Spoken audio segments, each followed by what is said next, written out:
going to be going over the new A2L refrigerant system from Lennox and the installation of the coil sensor. Now, sometimes these coil sensors come separately and you have to install it yourselves. Luckily for us, this one came installed for us, so all we have to do is put this door back on and then route it out of that little port right here. And then we're going to be hooking it up to the new RDS board. And now that we've got our system installed, we're at the last step. We need to go ahead and install that RDS board that I was talking about. And this is how we're going to wire the system all together and plug our coil sensors into it. And it's very important when you install these to read the instructions, because there is dip switches that allow you to control how many sensors that you utilize.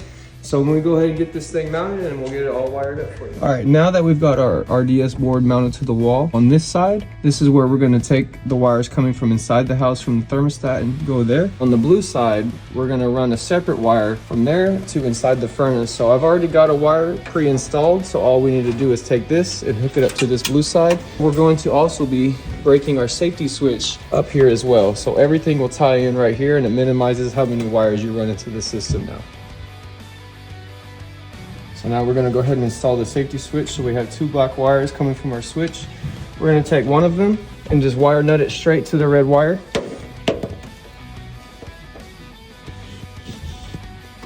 And on the other black wire from the switch, we're going to go ahead and land it on the R terminal.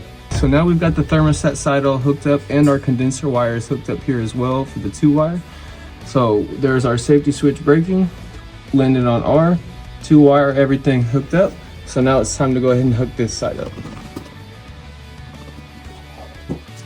Board is mounted, everything's wired up. The last step is to get the coil sensor plugged in.